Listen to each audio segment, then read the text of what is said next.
Welcome to Healthy Lifestyle with Lorianne. I am Lorianne Casdia. Our goal here at Healthy Lifestyle is to inspire, educate, and empower you to fulfill a healthy, emotional, spiritual, and physical life so you can feel empowered to live the life you have always wanted and dreamed.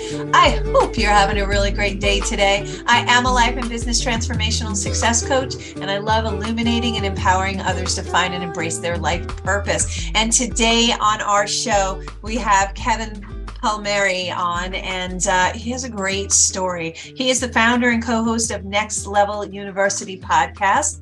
Early in his life, Kevin found success, but after a brush with near suicide, he realized he wasn't living a life he truly wanted. He became passionate about self-improvement and decided to make his purpose in life to impact as many people as positively as possible, and by becoming a role model podcaster and speaker. He succeeded to make his podcast one of the top 100 with over 1,200 episodes and listened in over 125 countries, and he's taken his life to the next level and achieved both personal and professional success. So happy to have you on the show, Kevin. Thank you so much for having me, Lorianne. I appreciate it. I'm grateful. Thank you for the wonderful intro, and thank you for your time. Oh my gosh, it's my listeners are going to love you because you are right up our alley, right? So there's something that you said that you want, you're a role model, you're a podcaster. How did you get into this? Give us a little background. Yeah, it's very interesting. I never knew what I wanted to do with my life. So I would be lying if I said I reverse engineered this. And when I was a little boy, I wanted to do this. After high school, I didn't go to college. I knew I didn't want to go to college, but I had no idea what I wanted to do. So I ended up job hopping for a long time. And eventually somebody I went to school with, who was kind of a friend at the time, he said, "Hey, Kev, I have a YouTube channel. I'd love to interview you about health and fitness and mindset." And I was like, all right, I don't know what this is going to be. I don't know how valuable it's going to be, but I'll come and I'll join you. And after that interview, I said to one of my other friends, I said, that hour and a half went by in what feels like 5 minutes. Imagine if you could do that for a living. Yeah. And my buddy said, you can. He's like, there's people that do that. So shortly thereafter, I went and researched how to start a podcast. And for me, it was just, I wanted to have powerful conversations, deep conversations, transformational conversations with people. And the original podcast was called Hyperconscious, the Hyperconscious podcast. That was it in the beginning. Oh my goodness. It's so inspirational. Now, I'm a transformational success coach. So those pivots in life, those are nudges and those are indicators, and you recognized it right off the bat. So that is sheer brilliance. I love it. Sometimes we miss it because we're so embroiled in all the stuff that keeps us held down that we don't really see the opportunity, and you grabbed hold of it and you just took it and ran. And I love that. We've all had, I know I've had a number of transitions. I mean, when I grew up, I never thought I was going to be a success coach. That wasn't even a thing back then. I wanted to be a Broadway singer. So, and I've since sang on Broadway, but this is what my purpose is to elevate other people and help inspire them to follow their dreams, follow their vision, and learn how to do that tactically and just emotionally. So when you did that transition, you took that under your wing, what'd you do? What was your next step? Because that's what everybody always asks me, is like, how'd you do this? How did you come about doing it? So what was your next step? You decided, okay, this is what I want to do. What was the next point? In the very beginning for me, it was like, okay, I need to figure out how do I do this podcast thing? And then from there, how do I become a better speaker? How do I get guests to interview? In the very beginning, I wasn't a full-time podcaster, right? And really nobody is in the very beginning. So the interesting thing that happened for me is this was at a very unique time in my life where I had just made $100,000 at my job. I realized I reached the peak of that mountain and I don't want to do that anymore. Right. I'm done with that. I start this podcast. I fall in love with podcasting. I fall out of love with my old job. So at the beginning, I was in this transitional phase where I said, I want to be able to do this full time. Yeah. I don't know what that looks like. I don't know how to make money or any of that. But what ended up happening was I start calling out of work. I start leaving the job site early. I start showing up late. I am just checked out mentally, but I have bills to pay and I'm making good money. So I felt trapped, and it kept getting worse and worse, where my mental health took a turn. My physical health was taking a turn. I didn't feel like I could pour into the podcast as much. So that's when I ended up We're out of alignment. very much. Those are indicators of being out of alignment. Very much. Those all sound so familiar. Yeah. And because my goal changed, right? I went from trying to make as much money as possible to trying to find fulfillment. And those are money and fulfillment aren't necessarily connected, believe it or not. Well, fulfillment is one thing, doing what you're supposed to do, your purpose, and being fulfilled with that. Money follows that. Yeah. So we are reverse engineered, where we're supposed to follow money and then, hopefully find fulfillment in there. And that's why a lot of us feel like turtles on our back. I had an experience years ago. I was a singer when I was 18. I was a backup singer in studios in New York City. And we would sit there in this little tiny room and read our books or whatever, because at the time we didn't have cell phones like that. I think we had beepers. I know. Don't do the math. But so we were sitting there, and I would sneak out of the room and go into the engineer's room, because I thought that big machine that they did, the mixer, was really interesting. And I wanted to learn, well, like, why do you do that? And how come you do that? And he's like, stop asking questions. And he would throw me out, and then I'd sneak back in and ask more questions. But that time there, it was 2:00 in the morning. No windows, obviously, because we're all in sound booths. And what would happen was they would come into the room and call one of us, depending on what kind of voice they wanted. And they would give us a sheet of music and say, sing this. And we would just sing backup lines. And that would be incorporated in what was known at the time as records. So we would be the backup singers. Now you don't have to do that because you can do it electronically, but I would do that. And I got to tell you, no clue what time it was, 2:00 in the morning. I'd be there for hours, still happy, joyous, loving every minute of it. Even the waiting was exciting, because you never knew what was coming next. And I had an opportunity to learn. So when you're in what it makes your heart sing, time is non-existent. Did you find that as well? Yeah, I think that was the first time I ever found flow. I ever experienced the flow state of just being just present with nothing else mattering, to the point where when you do a 2.5 hour interview and it feels like 20 minutes, that is you being in purpose, on purpose, fulfilled the whole time. So yeah, I've experienced that a fair share of times based on the amount that we've done, which it's always a very good feeling. I'm always grateful for that. It is. And I always say that that's in alignment with who we're supposed to be within our inner soul, that we're definitely doing that. And that's with any kind of emotion. When you're feeling bad emotions, we're out of alignment. That's our body saying, out of alignment, you're not doing what you need to do for yourself. Yeah. And it's really hard, because we couch life with a whole lot of excuses and other people's expectation, as opposed to doing what we should do for ourselves. It's funny. One of my brothers said years ago, he goes, well, I won't do that because I don't like doing that. And I thought, God, that's so selfish. And now I'm like, God, he was so right.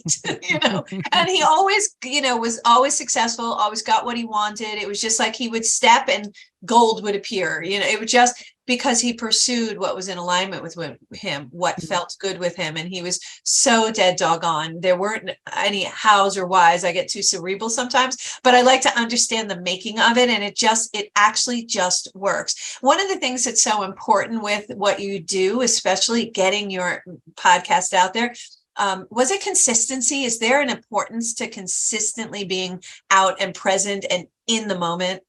Yeah, the interesting thing is, when it comes to consistency, it's more important to me as a human being than it is anybody else in terms of adding value, because at the end of the day, you cannot give what you don't have.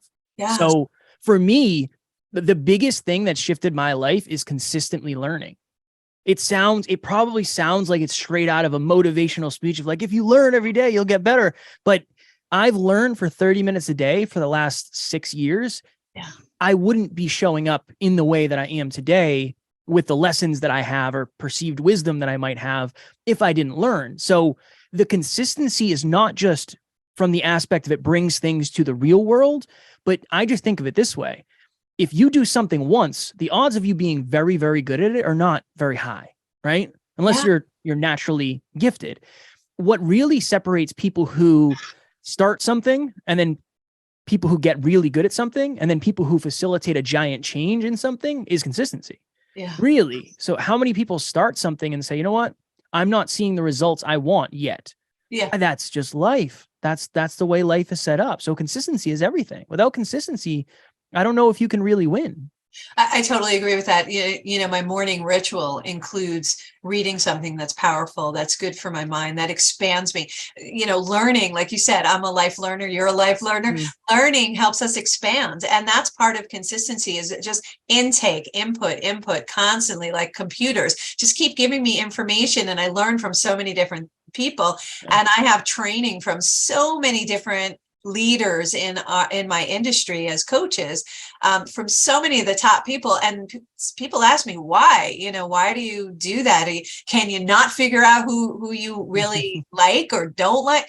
And I was like, no, it's because every time I go and I speak to someone else or learn from someone else or get certified by somebody else, I'm expanding who I am and the services I can provide. And also, I learn every single time. Even if I speak to the same person, if we speak every day, I'm going to learn something from you every single day. And I learn from my clients as well. You find that in speaking to the people who you speak to in your podcast too, right? It's not even about, this is the interesting thing. Yeah, I learn a lot from people, but I learn, sometimes all I'm learning about is myself. Yes. Like, it's that interesting. When Lorianne said that, I got insecure. Why? That's not a Lorianne lesson. That's a Kevin lesson. Oh, right? yeah. It's not what I'm saying. It's what you're saying to yourself. It's yeah. what you're saying to yourself. I call it green hair. Actually, I learned that from Jack Canfield. He's a Chicken Soup for the Soul and Success Principles. And he's my coach and mentor and friends now. And I love that green hair. It's like, if I tell you have green hair, you could be like, okay, Lorianne, you might be drinking this morning, but you don't have green hair. So it's not what I'm saying. It's what you say to yourself when I stop talking. And that's why people who are really, really oversensitive, I was like, we need to dial back inward, because all our success codes are already in us. We just have to tap in them. And the only way we can do that is going inward and finding out, okay, like you said, why am I reacting to that? Why am I becoming sensitive to that? And is this going to make me stronger? And every interaction we have put in front of us is to make us better, is to make us stronger, is to see what we're supposed to learn. So I love what you say. Can someone really succeed without a struggle? So this oftentimes this is a hard question to answer, because I go on a lot of podcasts that want to talk about ease and they want to talk about flow and alignment. And I'm all for that. 1000%. I believe that the size of your goals directly determines the amount of struggle you're going to have in your life.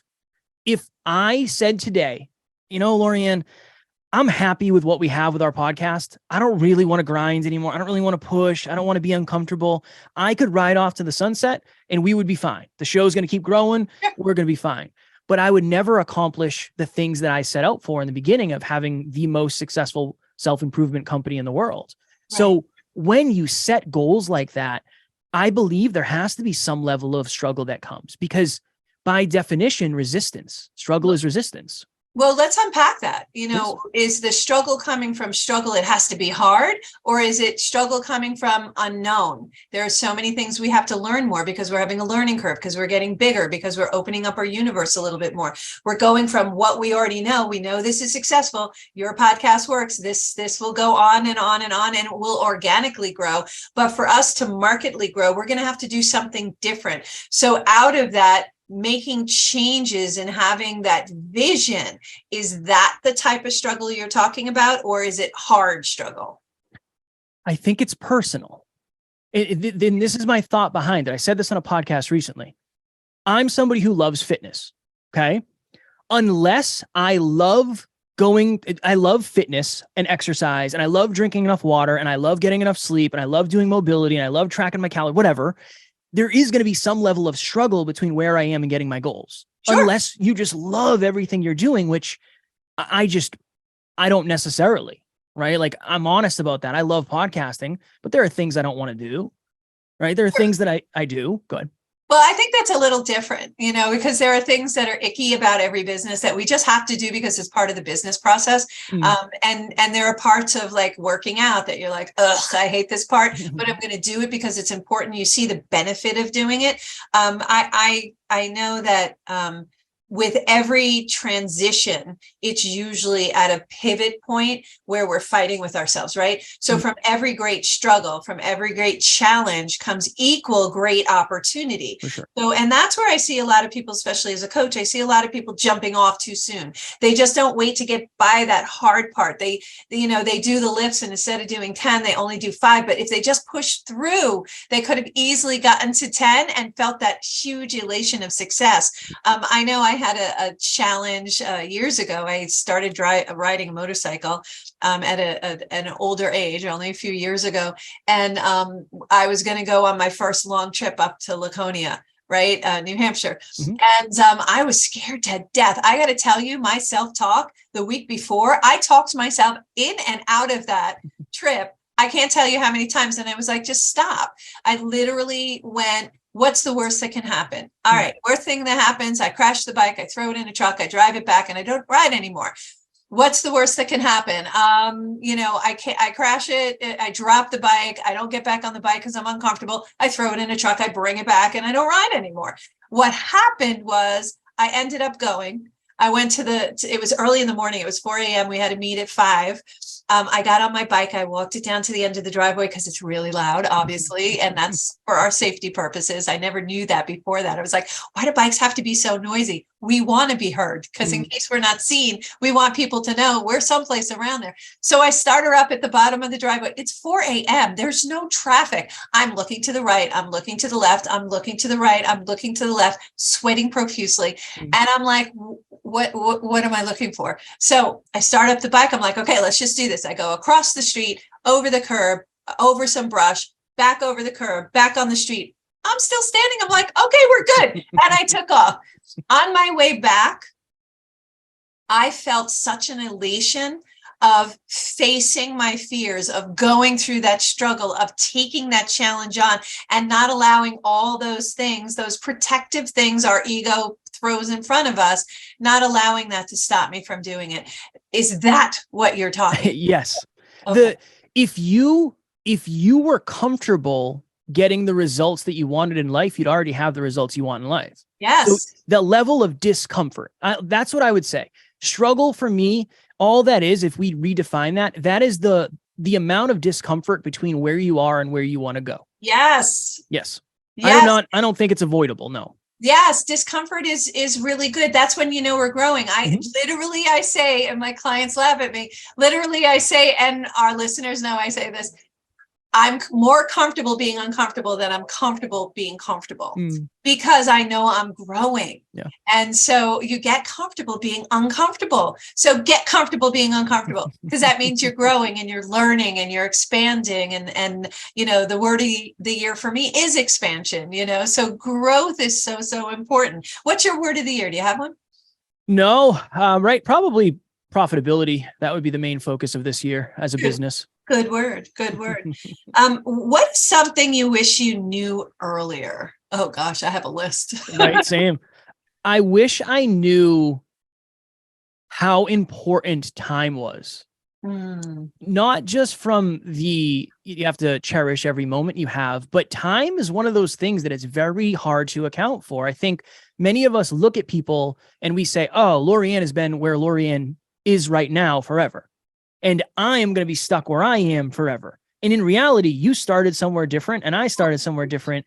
But usually we forget about the amount of time between where somebody started and where they are. I wish I had a more accurate understanding of that in the beginning, because I think it would have tempered my expectations a little more. Yeah. Well, we so much expectation for immediate gratification. And that's where that phrase overnight success. Yeah. That overnight success took 20 years. Yeah. So yeah, we have to build the tools and we only get the tools from experiences. So it does take a long time to get from where we are to where we want to be. Sometimes those hurdles a little shorter because the distance between where we are and where we want to be isn't as grand. But if we have this great vision, we have to kind of do those jumps, kind of like eating a pizza. We don't eat it in one bite, right? We cut it into pies. Well, most people don't cut it into pie. pieces, and then we eat, take bites out of that piece of the pie. So the same thing, I think, with our visions, our goals, we have to make them in transitional and biteable pieces so that we can feel those successes along the way, and also get used to that uncomfortability of that stage. And then the uncomfortability of that stage, it's kind of like raising kids. Oh my God, I love them when they're baby. Can't wait till they walk. Oh my God, they're walking. I wish they were back they weren't walking so much. They weren't transition. Each stage of life has all those challenges. And that's because as we get older, we have different challenges, and the same thing with success and goals. Don't you think? I think that one of my favorite things to say is there's no such thing as overnight success. There is such thing as overnight awareness.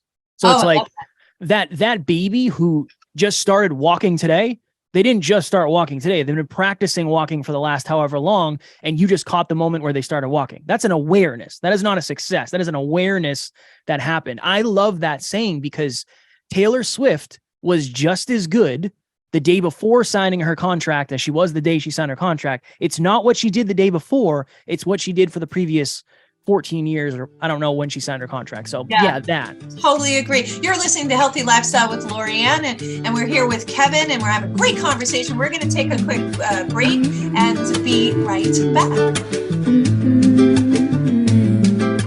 Welcome back to Healthy Lifestyle with Lorianne. Glad to have you back. I am Lorianne Casdia, and if you would like to be a guest or lift up your business, product, or not-for-profit, or if you just have questions or comments, email us at healthylifestylewithla@gmail.com. That's healthylifestylewithla@gmail.com. I know I talk New York fast, so sorry about that.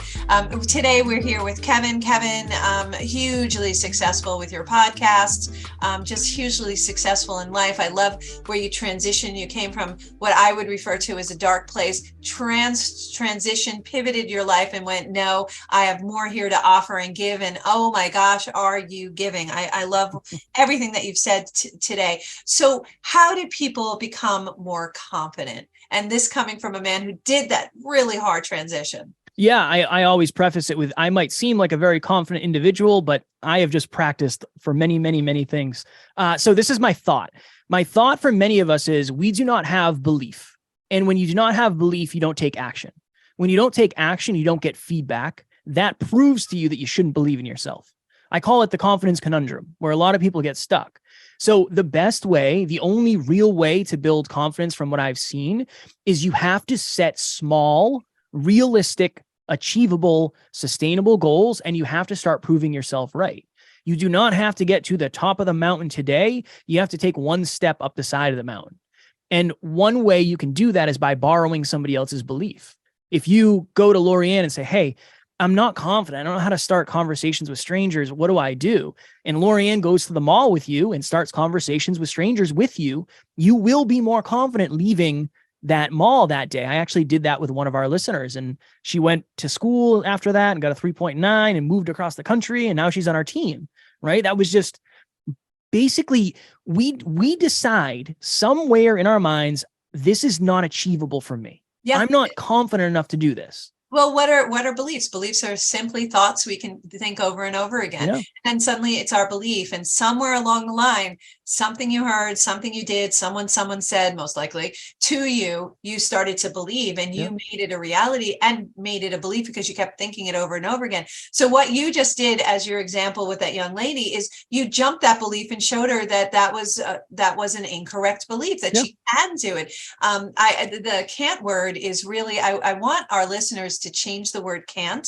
to won't, because the reality is you can do it if you wanted to.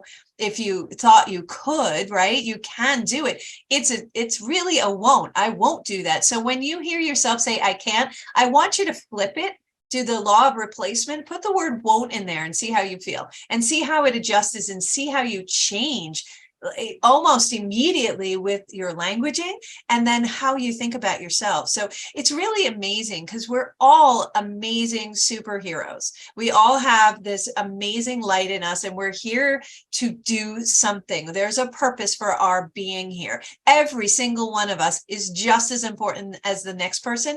And the cool thing is I have this superpower of seeing what someone's purpose is. So when you see that light in them, it's like, why can't you see you through my eyes? Because it's amazing. You're an amazing human. We're just so used to being put into little boxes, and do you find that people, especially with your listeners, right? You find that they feel like they language as if they've been put in a box and they can't get out of it? A lot of it, from what I've seen with our audience, is low self-worth. It's a mixture of low self-belief. So I do not feel capable of accomplishing said goal. And then low self-worth. I do not believe I deserve to accomplish said goal. Those two together put you in a really, really tough spot, because low self-worth attracts negative relationships, and it's very hard to set boundaries. So I have seen that. It's almost like the initial feeling you have. If you do not feel confident, you tend to make that true. If you do not feel worthy, you tend to make that true. And then we wonder why certain things show up in our lives the way they do. Oh, sure. Well, we're calling them in. That's the law of attraction, right? So it's really important who you surround yourself with. Yeah. Those 5, 10 important people around you, or 1 or 2. It's important to surround yourself with cheerleaders, not fake cheerleaders. There's a big difference. I have a bestie. We talk about her on the show all the time. And Deborah is such a great cheerleader. She may not understand what I'm doing, and it's okay with her, but she is such a good cheerleader because she believes in me. She just supports no matter what I do, and she's always there for me, and vice versa. And you need people like that in your life. You just need to surround yourself, because then you will never self-doubt. And the other people, those other voices coming at you, are really their own doubts about themselves. Yep. So if you feel it in your heart, if you really think you have something that you want to do, like do podcasting like you did, you just have to go out and do it. No matter what other people say, you just have to do it, because there's this calling for you. Which brings me to, I talk about helping people find their purpose and things like that. How does someone find their purpose? How do you help them find their purpose? My goal ultimately with that is helping people reflect. We kind of talked about this at the beginning, where your purpose is just a series of hints that have been dropped over your lifetime. And I think a lot of us are looking externally for other hints. It's like, what do I want to do? When in reality, if you look back, you might say, interesting, I used to love coaching baseball camps. Why? Well, I'd love to help the young kids. Okay. I used to coach people long before I was a podcaster. Why? Interesting. Okay. Maybe I want to help. I think where it gets lost, Lorianne, is for many of us, we have a feeling about what our purpose is. What we don't yet know is, what is the vehicle? Yeah. It gets really heavy when we say, well, this is my purpose, but how can I ever do that? How can I ever make money? The funny thing is again, money follows. So you follow what makes your heart sing. You follow where you lose time, right? You follow that. Money will come and will show itself. And that's where I talk about whispers and nudges. We get whispers and nudges and confirmation from universe that we're on the right track. And here's the secret. The secret is it actually can come easily. It actually, there is challenges, absolutely. But you're on the right track when all of a sudden someone calls up and says, hey, by the way, Kevin, I'm looking to do such and such podcast. Hey, I can help you out, right? All of a sudden you're getting phone calls confirming that's what you should be doing. And it's easy for you to go. And suddenly the door opens and someone says yes to you and another person says yes to you. So look for those nudges. And what I see a lot of in my practice and in my life is I see a lot of like literal signs that answer a question that I have. A sign that I've passed a million times, and all of a sudden something in the sign, I read it differently, same words, but it now is a different message to me. So I say, look for your nudges, look for those whispers, look for the signs, follow that heart, because like you said, to find your purpose is something that just lights you up. Yeah. There's something called the reticular activating system. The reticular activating system, that's why the focus, like putting intention into what you're looking for, is so important. Because if you're not looking for a yellow car, you might not see a yellow car. But the second you start looking for a yellow car, if there is one, you are going to see it. And that's just your subconscious brain actually focusing on what you're trying to make conscious. And to your point, it's such a powerful thing. Yeah, without a doubt. I find that, when you're going through this process and you're finding your purpose and you're stepping out of your comfort zone, there's a lot of vulnerability. Let's talk about the importance of that vulnerability. one of the biggest things that I've seen with people is they're not very vulnerable with themselves. They don't talk to themselves about what they're really feeling. They don't talk to themselves about what they're really afraid of, what their past has done to influence who they are today. So that's just from a self vulnerability standpoint. But one of my thoughts around vulnerability is the quality of your relationships is directly connected to the level of vulnerability in them, because many of us are not ourselves around people. And if you want to attract your people, if you want to find your people, you have to be yourself. And that requires vulnerability. It requires you to say, wow, I'm a little bit afraid that this person's going to find this out about me and they're not going to love me anymore. If that's who you really are, it's important to start leaning that way, at least, because if not, you're never going to show up who you actually are. And that's not a fulfilling life. No, not and totally agree. And when we are genuinely ourselves, we're our best selves. And that's where the magic shows up. Good, bad, and ugly. We all have good, bad, and ugly. Let's acknowledge that. We all have good, we all have bad, we have ugly. And there are days we're really good at it, and there are days that we're really not. But the people who love us, every part of us, no matter who we are. So to step out and have that confidence, to be able to just show who you are. I used to trap myself behind a brick wall, a moat in a brick wall, because I wanted to protect myself. I was in a very, very, very toxic environment. And so I thought I was protecting myself. And what I discovered was, and then I would ask myself, why can't people see me? Why aren't they seeing me? How would they think that I would do something and they're not seeing who I really am? Well, it was the wall, the moat in the wall. Yeah. I wasn't letting them see that vulnerability. I wasn't letting them to see who I really am, good, bad, and ugly. Right. Yeah. When I took and I was self-imprisoned. I imprisoned myself by doing that. I didn't really protect myself. I imprisoned myself. When I started to be who I am, the people who vibrated at the same level started coming. The people who, understood and liked what they were seeing, they were coming. And those are the people that I surround myself with.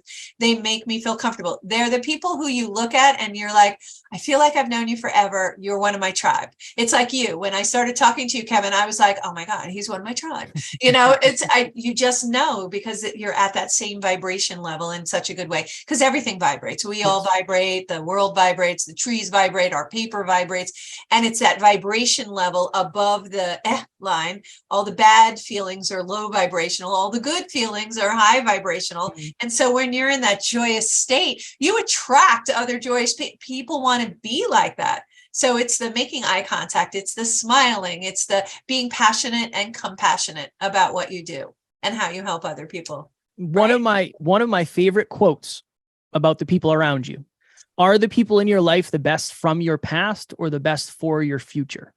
This is one of the reasons growth can be challenging, is because sometimes you do outgrow people. And honestly, sometimes you're supposed to. And that's where the challenge comes in. Yeah, well, it's reason, season, lifetime. I'm sure you've heard that before. Yeah. Sometimes it's just to deliver something to you. I literally have a story from one of my clients who went and had to put air in their tire. And when they went to put air in their tire, they were fumbling around, and this person just appeared and answered the question. And when she turned around to say thank you, they were gone. And there was quite a substantial distance between where that pump was and where the building was. And there was nothing else in between. So it almost appeared as though they vanished, which obviously wasn't the case, but their purpose right then was to help them with that. So what we ask for, what we need is given to us, and we just have to be open and aware to it. So that's the reason, season, and lifetime. And it's hard to say goodbye to people. Yes. It's so hard because you feel like you fail, but that's not it. You grow apart. And the reason why is they're vibrating in different places. It's not a bad thing, an ugly thing. It's not a good thing. It just is. It just is. And once we accept that, I find that the navigation is a lot gentler through life. Yeah. You have to. A lot of us are just being held back unintentionally. Yeah. Right. I think a lot of us we want what feels like love. What we really want is attention, and we want support, and we want proximity. And that isn't always what's best for us. And that's the hard truth at times. Yeah. And you have to, and through the contrast, see, we can't know what we want unless we know what we don't want. Mm. So we need that contrast, that what we don't want. So that's how we determine. And that's why when you're older, you have a better understanding of it because you've been through a lot more contrast. Right. So you're a lot closer to what you want. That's why it's like, no, I hard line on this, because years ago I wouldn't have, and I should have. So my learning curve went from 2 years of beating myself up and doing things and being around people I didn't want to be around and allowing things in my life to 2 weeks. It's like, no, I'm done. I'm out. Yep. You know, you have that experience yourself? Yeah. That's evolution. Yeah. That's evolution. And I think that's a mix of everything, right? That's being confident enough to set boundaries. That's being self-assured enough to know what's actually best for you. That is a really good example of just overall evolution as a human being. That's just a more mature, evolved human. Yeah. Right. What's your biggest fear? Wow, failure. Bar none. Yeah. Failure is my biggest fear. Rejection. Can I reframe that for you? Sure. So I used to look at failure as a really big thing. And now I look at it as an opportunity, because that means I just have to learn more. It just means not yet. Yeah. So I look at some of the biggest business people in the world, some of the greatest people, name any of them, they failed miserably. Hershey, 3 times. I mean, we're not talking failure of business. We're talking epic failure of businesses 3 times, but then he got it right because he kept in the game. So the coolest thing about failure, I look at it as falling forward. So change the word fail, put a little leg on the I, and now it's fall. Now we're going to fall forward. We're going to have a learning experience. We have an opportunity to do it again until we find what works for us. So I just want you to consider that maybe failure is not a bad thing and nothing to fear, but an opportunity for growth. And there's that uncomfortability struggle that we started our conversation with. What's your why? Why do you do this? And your website is nextleveluniverse.com. If anybody wants to reach out to you, what's your why? The simplest form is to be the person that I needed when I was at my lowest point. That's part one. And then a deeper one is our audience is primarily female, and they have been terribly hurt by toxic masculine energy.